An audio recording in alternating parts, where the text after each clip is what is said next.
Being adopted has carried a unique set of emotions, experiences, and questions over the course of my life. What would my life have looked like if I wasn't adopted? Are my birth parents alive? Does my birth mom think about me on my birthday? When I try to answer these questions, I find myself playing a game of mental gymnastics, carefully considering who I'm speaking to before sharing my truth. Because the answers to these types of questions are sometimes too hard for general society to digest. But these are the types of conversations I like having with other adoptees. My name is Angela Tucker, and this is the Adoptee Next Door.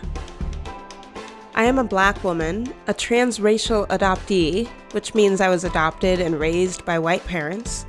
And over the last decade, I've had the opportunity to speak with more than 10,000 adoptees in 45 states, 7 countries, and 5 continents.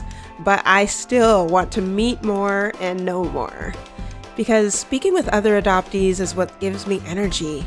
And I think our society can benefit from our perspectives.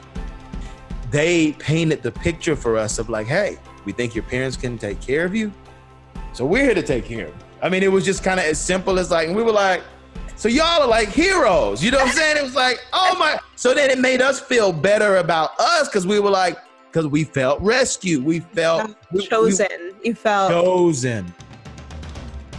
My first guest on the Adoptee Next Door is Sam Collier. Sam is a pastor, speaker, writer, and a host of a Greater Story show and podcast. His reunion with his biological mother was featured on The Steve Harvey Show, an experience which propelled him to write his first book of the same title, A Greater Story. Sam is Black and was adopted along with his twin sister to Black parents and raised in Atlanta, Georgia, on the same street as Martin Luther King Jr. So, hello. Always good to see you. Always. Good to see you again. And I have here in my hand your book. Congratulations. Finally got, look, I have it too. I have gotten into it just a few pages and have already been stuck and wanting to talk to you about it. So I'm really excited for this opportunity.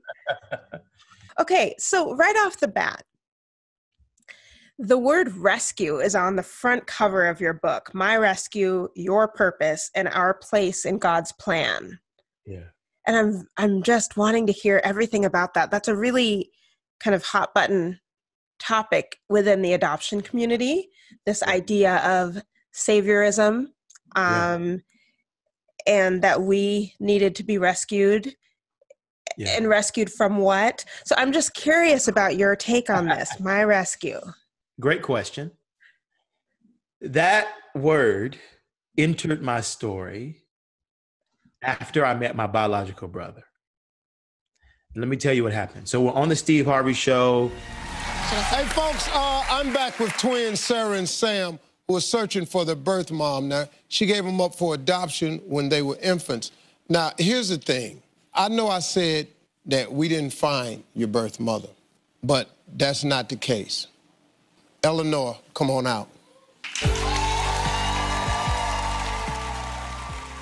We do the show, and then we have the Kumbaya Moment. And after the Kumbaya Moment, the lights go off, right?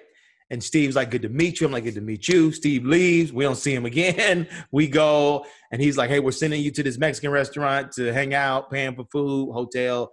And then Steve is like back in Georgia, right? He's gone. Wow. So all of the sudden, within the span of a few hours, you're now with whom? You're with your biological, you're with your sister for the first sake, your twin sister who was adopted with you. Yeah. And then now all of a sudden you have. I'm at a dinner table with my adoptive parents, my biological mom, brother, 2 other sisters, and my twin sister. And one of my mentors that flew up. And we're all at the Mexican restaurant. And we laugh, or somebody makes a joke. I laugh, everyone laughs, and we all have the same laugh. I mean, so it's just like this, you know, and I've got to laugh. Like, that's my laugh. Thing. Yes. People who aren't adopted may not really, truly understand the gravity of what you've just said. But when you've grown up without having the biological connection, and then you're able to, for me, it was a skin tone that I've been around Black people. I have siblings who are Black and stuff, but when I met my birth family, I was like, this tone, this shade is the same. So I hear you about those. I'll tell you this, like, if I had a picture, I would bring I've never seen anybody that looks like me. I mean, people used to say I look like LeBron James. Sure. But but I'd never seen anyone that looked, and so I'm looking. Yes. I asked my brother, and I'm gonna get back to the question, but I asked him, I'm like, so he's bald, right? So I'm bald, he's bald. So I said, when did it happen? He said, well, it happens around 24. I said, it does. Unbelievable. Genes. It does happen around 24. But so you went bald around 24? Yep. Which is so young, and unbeknownst to you, you had this biological brother out there in the world who had the same thing when everyone around you was probably like, what? You're too young. Right. Nobody knew. I thought I was stressed out. And then I met him. He was like, no, it happens around 24. I was like, and then I saw a picture of my biological dad and he was bald. So it was just like me and my brother looked just like my dad. And my sisters are all pretty much identical. It's insane. Like, I had never seen, I think the weirdest thing, and I'm gonna get back to the question. I think the weirdest thing was seeing somebody that looked like my sister. Because, it's just been me and my twin our whole lives. Right. And we're fraternal. So she's darker. And so people are like, oh, y'all twins, y'all kind of look alike when y'all smile. So to see sisters, I'd never seen anyone that looked like Sarah, anyone. Yes. And to see them identical, I mean, it was insane. So it's so overwhelming. How did you deal with the overwhelm? Did you feel it? Did you fake your way through it? Well, I was, I think, and this is honestly, and I don't know if this was your experience, but because it was the same day, it was a lot going on. So every sense was alive, like, your ears and your eyes and your heart, and you're like, yes, and you're just like taking all this in. You're just like, okay. And you have so many questions that your curiosity overrides any type of weirdness. So you're just like, okay. So tell me about this, and who did this, and tell me about my uncle, and tell me about, okay, so now when did you, so we were fine, me and my sister, we were fine that whole day. Okay. As the night started to creep in, and we left the dinner, and my adoptive parents went home or went back to the hotel to go to sleep, and my mentor went back to his hotel. And then we hung out with our biological family that night in their hotel. Wow. That is when the differences started to be noticed. And I could tell when my sister noticed it. Well, it was obvious because one, I'm in ministry. So, they're like, get ready to smoke in the room. And they're like, okay, we smoke around Sam, and my biological mother's like, no, we ain't smoking around Sam, no smoking around Sam. Okay. And she smoked, so it was just, so that's when things started to go, all right, now we're becoming who we are. Okay. So when you say when the differences started to seep in and we're becoming who we are, is this leading to the conversation with your brother about where this word rescue comes in? Yes. It actually happened before I skipped over it because we went down this road. But before we went to eat, I'm walking out of the Steve Harvey show, Oprah studio. I walk out the back door. He pulls me to the side. He said, hey, come here. I said, okay. He said, hey, I know you feel like you missed out. You may feel like you missed out on something. He said, but I want you to know you didn't. There were times we were so hungry, we didn't eat for 4 days at a time. He said, so I know you feel like you may have missed out on something, but you didn't miss out. You were rescued. How did you agree at the moment? Yes. I mean, and I ask, it sounds like an obvious question, but at the same time, we just talked about how you had never seen anyone that looked like you. You'd never heard anyone who had the same laugh as you. You didn't have medical information to know why you went bald at 24. Right. did miss out on some things. Sure, but here's where here's what my mentality was. And I think this really helped me respond to it the way I did.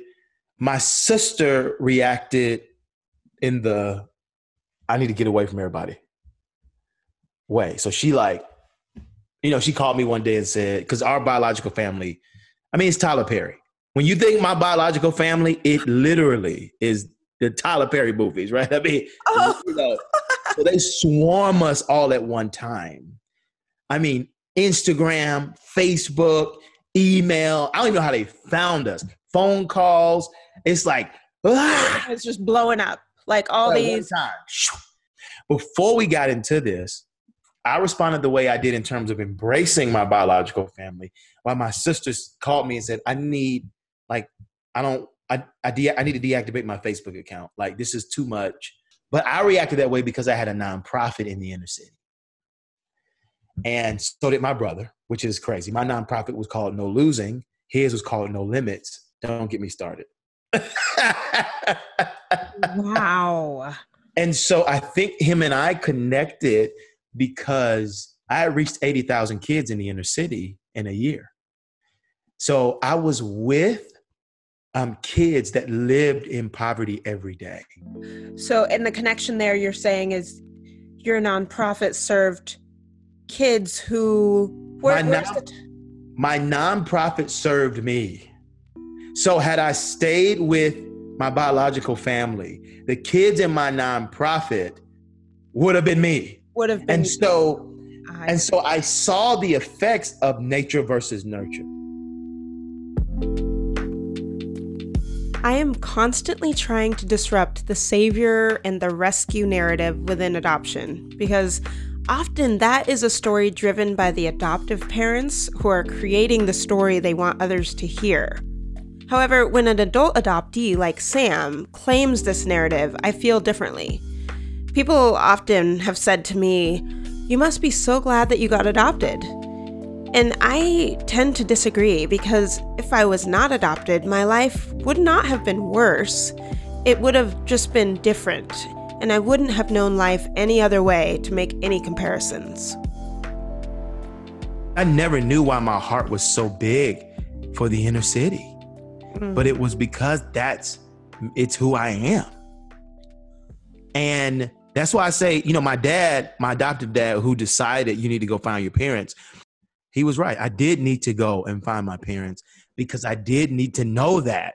There were certain things I would have never learned had I not discovered where I was from. Like, hey, you are running after yourself. It's really fascinating because a lot of adoptees find themselves working maybe in more overtly obvious ways of doing essentially me search, which is what I call kind of what you did, even though you didn't even know it. Yeah. But they might do me search like I did, where I worked within a Christian adoption agency, placing newborns and those out of foster care. And I think I did it because I wanted to know more about myself. Like, what did I go through? What did my parents go through in order to adopt me? And this is one way to find out. I think there's a lot of adoptees who work in academia who do the same thing, who are doing some research on attachment, or, that it's all kind of, I think, maybe a subconscious way that all of us adoptees who've experienced some great loss are trying to figure it out. Yeah. Yeah. And you just didn't know that's what you were doing this whole time. I didn't even know. And my brother, right? His nonprofit literally did the same thing except through sports. Wow. No limits, no losing. Crazy. So, I want to know more about, you said your dad was the impetus for you to search for your biological family. Yeah. And I also know that this book you wrote after finding your biological family. Like, that was a huge turning point for you, even though it sounds like you didn't grow up with this longing and this desire to know them. Yeah. Yeah, I think, the more I've even been processing this out loud, I've learned a couple things. I think that my father, well, one, it was a closed adoption. So we didn't really know anything beyond, we think your mother was poor. We think you have siblings out there. We think. But, so my dad was very big on helping us focus on the moment that we were living in. Sure. Like, you could spend time on thinking about what you don't have, or you could spend time on thinking about what you do have. I hear that. But I also think that sometimes a curiosity about our roots or about our biological parents comes in the form of like, why am I athletic? Like, where did I get this from? Why do I love fashion? Or for you, like, why am I so comfortable on stage? And those sorts of questions are also indicative of being like, I'm kind of curious where I came from. I don't know that I ever needed to know when we were younger. Because, my parents, they weren't weird about it at all. They were like, I would do something and they'd be like, I don't know where you get that one from. Like they would just be like, we think I think it's obvious you probably had some music in your family because we can't sing, and we can't. I was playing 6 instruments in 10th grade. They were just like, obviously this came from somewhere. And I was just like, yeah, right. And then we just kept rolling. And there was just this sense of like, hey, like we're in a space now and we're being taken care of. I really do think the narrative that my parents gave me young, it was the true narrative. It was and I think we just accepted it. And it was, we were into Disney a lot when we were younger. We were into Disney a whole lot. So they painted the picture for us of like, hey, we think your parents can take care of you. So we're here to take care of you. I mean, it was just kind of as simple as like, and we were like, so y'all are like heroes. You know what I'm saying? It was like, oh my. So then it made us feel better about us because we were like, because we felt rescued. We felt chosen. You felt chosen. Special. Yeah. Okay. Special.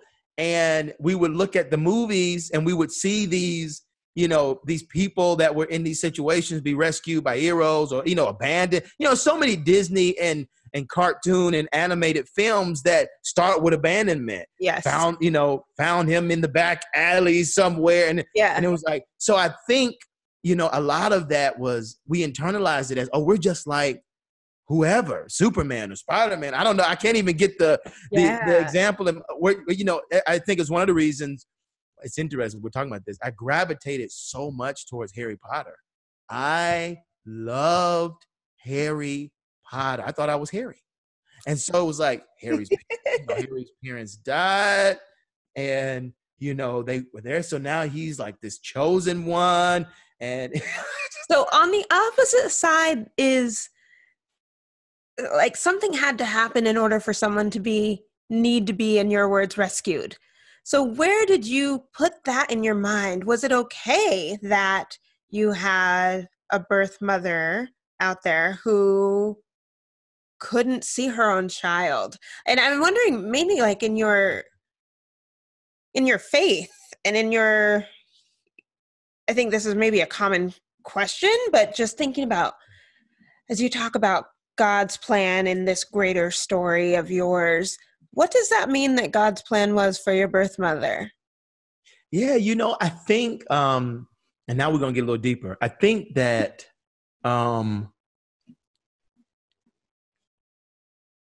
my father had a way, and my mother as well. They didn't avoid anything. And so, in fact, they probably brought it up before we did. And so they really helped. They really established a sense of depth in our minds about really complex situations from a very young age. Lovely. And so I think when it came to our mother, I'm just gonna, I've never said this out loud. I'm gonna say to you, this is why I love doing this, is I think in our minds, we knew that she gave us up. We knew that was her choice, right? And so it was, if she wants us, she'll come get us. If she doesn't, who knows why? It could be because she doesn't want us, or it could be because she can't take care of us, or it could be because she's dead. I mean, it was like just so many things in our mind. And so I think for us, at a very young age, the process was now I go back to my dad, I could spend time trying to unlock that, or I could focus on the opportunity in front of me. A part of this is my wiring. I'm very success oriented. Okay. You know, I value success over not success, not being successful. I want to make, and if I were to say it a different way, I want to make the most of my life. Sure. I want my life to matter. I want to be known for something. I don't want, it's not about me, but I want my life to matter. And so that becomes my thing. Okay, well, I'll come back to that. I got to run. Like right now, let's go help as many people as possible. Part of that came from my dad for sure. Part of it, I think, is how I'm wired.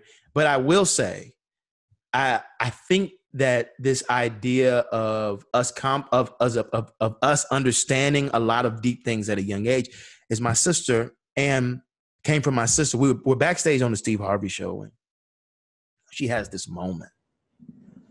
And, this is a moment I had to yell at my dad. I don't know if I told you about this moment, but I'm yelling at my dad because he's, my dad's a yeller. He's a leader, but he's, and he seems like he has personality. I loved watching him clap for himself on the Steve Harvey show. He's 84 now. He adopted us when he was 50. So, I mean, he's from the country. I don't know if you know anybody from the country, but those Black country, like older men or women, like they don't meet a stranger. Small town. And so my sister has this moment backstage before we go on the show, because we know that there may be a moment where our mother comes out, even though they told us they didn't find anybody. And she's nervous. And my dad, he's like, what are you doing? You know what I'm saying? Like, you need to be grateful. That's the place he's in, right? And she loses it, right? And she's like, well, what if they don't want us? Wow. And so I look at my dad and I say, I'm like, this is not the time. What are you doing? And he's like, well, I'm like, get him. And so I'll tell you something, this is deep, and I'm going to go back to my point. There's a therapist on set. Therapist takes us to the back room. He looks at both of us. He says, listen, whatever you came in here with, you're going to leave with. Mm-hmm. Never forget that. He said, you came in accepted. You came in love. You came in confident, smart. No matter what happens on the set, you will leave with what you came with. Nobody can take that away. Wow. Calm my sister down. I'll never forget that moment. But my point is, I believe that there was this idea and this thought of, we could go down that road, but there's so much unknown down that road. There is, of course. That's inherent within being an adoptee. Yes. Right. And so I think for us, it was, when we're ready, we will go down that road. But we want to be ready, because I can't imagine, and that's why I always go, I couldn't imagine being 14, 15, 16. Yes. And going down that road, because the journey I'm even on now is so complex, intellectually, mentally, and emotionally. I wasn't stable emotionally at 15. I mean, Lord, I was crazy. I got suspended from school for 30 days, which we can talk about later. Like, I was still crazy. And so I think there was this thing in us that was, we could go down that road. We watch Antoine Fisher. I don't know if you've seen that movie. Yes. My parents took me to see it. It's just more about my parents. When were you? Or how old were you when you saw Antoine Fisher?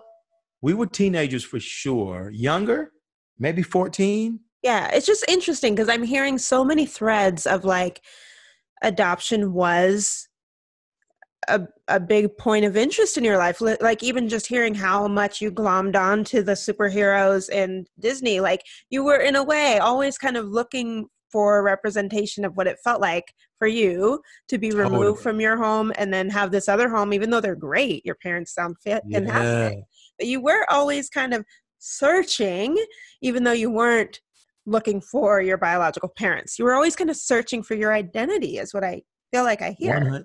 I totally agree with that. You know, it's like being a black guy at a white church and you see somebody black on stage and you're like, Yes. right? You're like, that's, Focus in.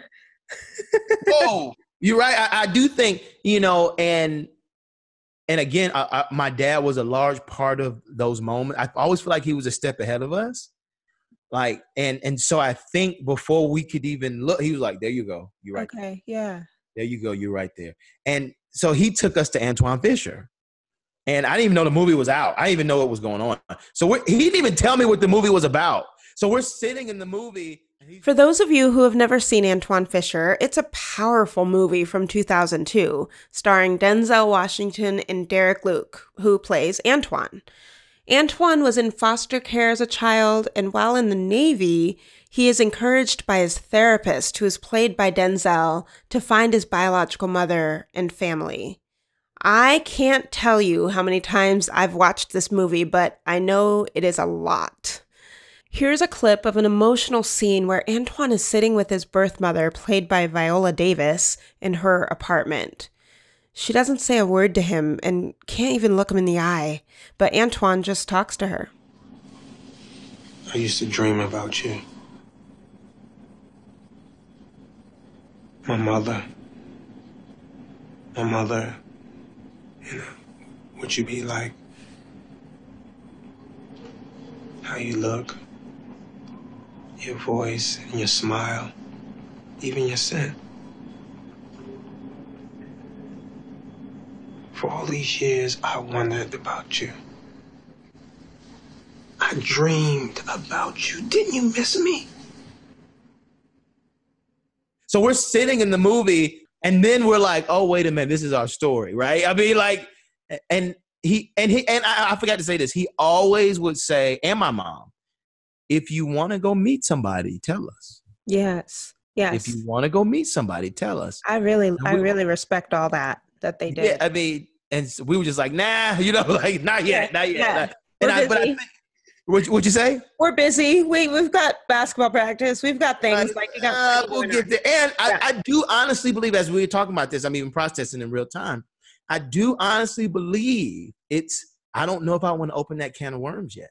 Yes. I mean, I don't know who would choose that. I too feel like at 25, when I met my birth parents, that it was overwhelming. And I remember, like you talked about, the Facebook friend requests, Instagram, Twitter, my phone, like any way people, my family could get in touch with me. My phone was ringing off the hook. That was overwhelming. Yet at the same time, I think about 4-year-olds whose parents get divorced and they are able to assimilate and understand that they have now stepmom, stepdad, this house, that house. Like, we're actually capable of so much more than we think. But I think once our kind of prefrontal cortex starts developing, we're like, yeah, I'm going to choose not to do that right now. For so many adopted people, the desire to search for their biological family, if it's not like this innate curiosity that just like boils over, like mine, I was just like, oh my gosh, I have to know. If it's not that, it's that they have like relationships with other adopted people who've done it and who've come back with stories that are like, you know, just real. And it helps people be like, oh yeah, I think I can do that. Or I'm just wondering, like, was there anyone else in your life that you knew who had reconnected with their biological family after 20 or 30 years? It wasn't. I didn't know one person. I'm grateful to God that it happened the way it did. For me, it was a very meticulous and nuanced, intentional process. Not on my end, but I think of the things around me, like the elements, my dad, this, certain moments in church. And so I think I got to intellectually get around it first. Okay, yes. And instead of the emotions rising up in me of like, because that's why I think when I say 30 or 40 or 50, I think by that time, had I not found them, the emotions would have probably taken over. Okay, yeah, you needed to process it intellectually first from every angle and have like all these supports in place, have your career on track, all those things. Yes. Yeah, I see. And I'm grateful for that. And I'll be honest, I haven't figured it all out. The hardest thing for me to process was where to put my biological mother. I didn't know where to put her. Yeah, and I remember you told me on the phone that how she comes up in your, or how you put her in your phone. Right. I did. The whole ma sis. Ma sis, literally ma dash SIS. Yeah. There is there is a sense of, you know, the difficulty for me, and I'm choosing my words wisely. The difficulty for me was you can't have the mom space. It's already taken up. It's already taken up, and somebody already put in the work. So, okay, a couple things. I'm thinking there's so much I'm thinking about, but yeah. Point number one, when adoptees are in spaces with other adopted people only, it's kind of magical because we can say kind of whatever we want and people get it. And we don't feel like we have to mince our words. And because right now it's like, not only is this public, but like my parents are listening. My birth mom's going to listen. I'm sure my birth sister's going to listen. My siblings and my adoptive family are listening, your parents. And so it's like, oh my goodness, I think I said this on the red table. Like when we speak honestly about adoption, it's inevitable that we're going to hurt somebody. Yeah. I truly feel that. And so for you, I think what you're saying is like your mom has played that mom role in the verb sense, and she has been lovely to you, and that to put someone else in that same like place in your body, wherever it is, might feel like she didn't deserve it. She didn't earn it, your birth mom. And it makes me think about the documentary about my search. I was watching it and my mom says to Brian, who's filming and interviewing her, Brian's my husband, my mom says, I was a little bit scared about Angela searching for her birth mom because I was worried that I'd be replaced. Ooh. And that was the first time I'd ever heard my mom say that. And I'm so grateful she did, because I'm like, wow, of course you might feel that sense. Yeah. I kind of feel like that's what you're saying a little bit. Like, where does your biological mom fit in your body, in your heart, in your mind? Like, it can't be in that spot because it's already taken. I think there is a sense of appropriate. I don't want to use that term. That doesn't fully describe what I want to say. I will say this. I think there is a sense of I'm going to ascribe, no, I'm going to use it, the appropriate honor to a certain, to a certain place, to a certain person in a certain time. And I think, my mother will always have the respect, the honor, and the love for me for having me and not aborting me. She will always have that. But my mother, who has Alzheimer's, who raised me, you get me emotional. This is what you do for a living. This is what you are walking me down the street to this moment in time. You did this. I'm gonna get you after this is over. We became best friends in front of the world. The one that massaged my head when they left me on one side of my body in foster care, who remolded me, who, when I was in 4th grade, came home and was crying, burst out in tears. And I'm not a crier, because somebody talked about my head, which was really just a normal 4th grader. But to me, an insecurity because of how my life started, who massaged my head, told me I was handsome. Yeah. Woo. Jesus Christ. Who I could go down the list of the moments that she sacrificed for me. Quit corporate FedEx to be a school teacher. A secretary. She had a college degree and became, I don't want to use the word lowest because that role is amazing, but compared to what she would do, left a corporate job to come down to be a secretary in the school system, just so that she could guide our academic career. Wow. Yeah. There was a moment she was 60 and I looked at her and she was depressed and I said, I'm grown now, right? What's going on? I don't know what my purpose is anymore. You were my purpose. She lived to raise her kids. Yeah. I can't give anybody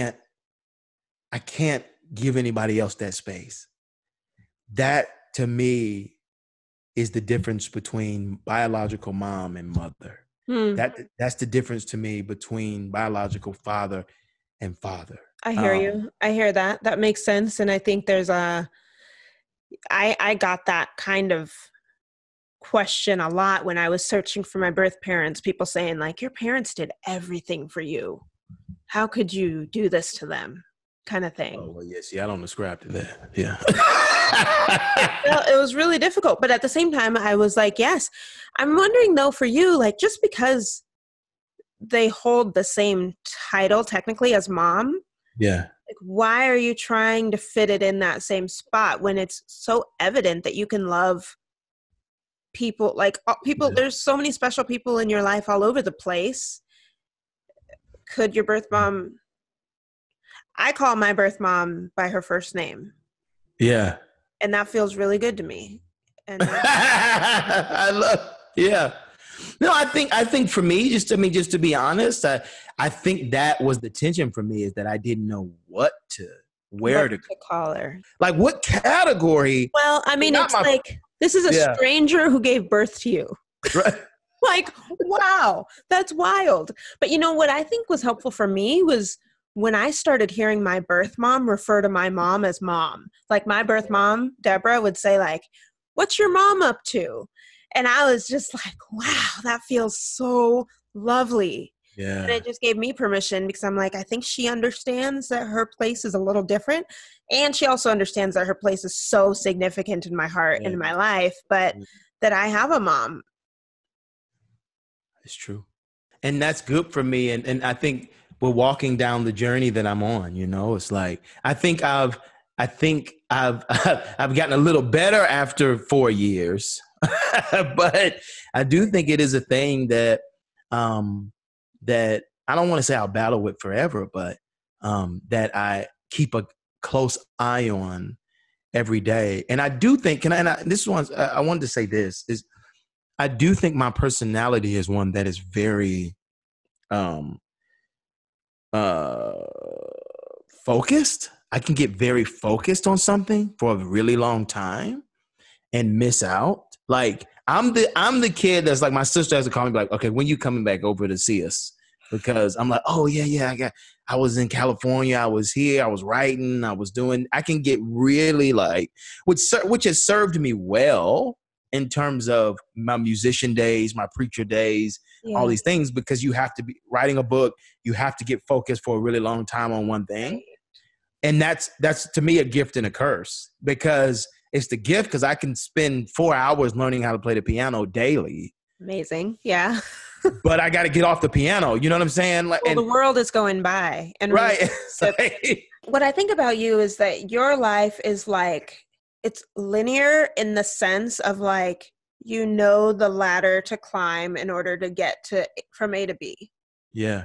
And that's either, playing music, writing a book. Like, look you have a hardback book out now. Like you went from nothing to writing this, but like relationships with biological family members, there's no ladder. There's no A, B, C. It is so messy because relationships are messy, but especially when these are really important strangers who are biologically connected to you. So I wonder if like that's the struggle. This is a totally different arena. So good. I think, I definitely think that's what it is. I think you try to create a system for something there is no system for. It is one of the greatest intersections or the greatest tension points for Jesus, if you will, the God factor and the human factor. What is the intersection? The balance for me specifically in terms of the way I'm wired with moving in this new space, because you want to honor yourself, but I also have you want to honor them, but I also have a very large desire, which is rooted in my faith, to love and to communicate love to everyone. So that has been one of my greatest tensions, is because where I just, the intersection of my humanity and my faith, specifically in this area, because you don't have the 1 + 1 = 2 and the climbing and the this, and you're like, well, how do I honor you, and how do I get this, and how do I show you love, but how do I also take my time, and how do I still communicate? It's like, okay. Yeah.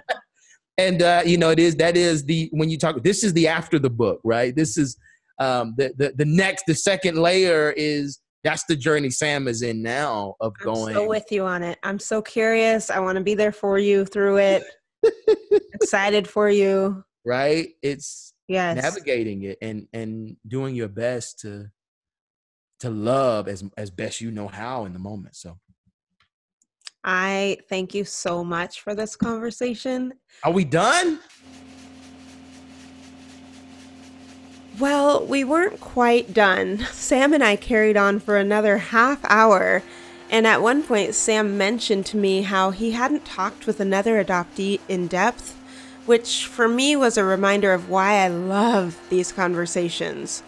There was a time years ago when I didn't know many adoptees either.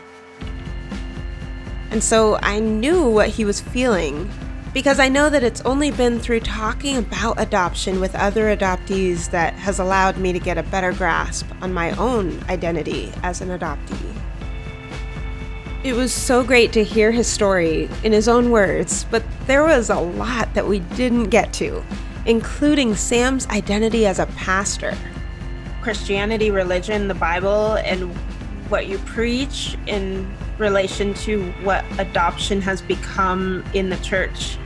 We should have went. That's where we should have started. That's where we should have started. Maybe part 2 with Sam? We'll see. I want to thank Sam Collier for joining me today, for sharing his truth. Make sure you support Sam by purchasing his book, A Greater Story, which is out today. And check out his other projects at his website, samcollier.tv. If you liked this episode, subscribe wherever you get your podcasts. Leave a review, rate it, and share it with your friends and family. Once again, I'm Angela Tucker. You can follow me on Instagram at AngieAdoptee, Twitter or Facebook at The Adopted Life, or check out my website at angelatucker.com. This episode was edited by my husband, Brian Tucker. The music is courtesy of Marmoset and Artlist. Thanks for listening, and I hope to see you next week on The Adoptee Next Door.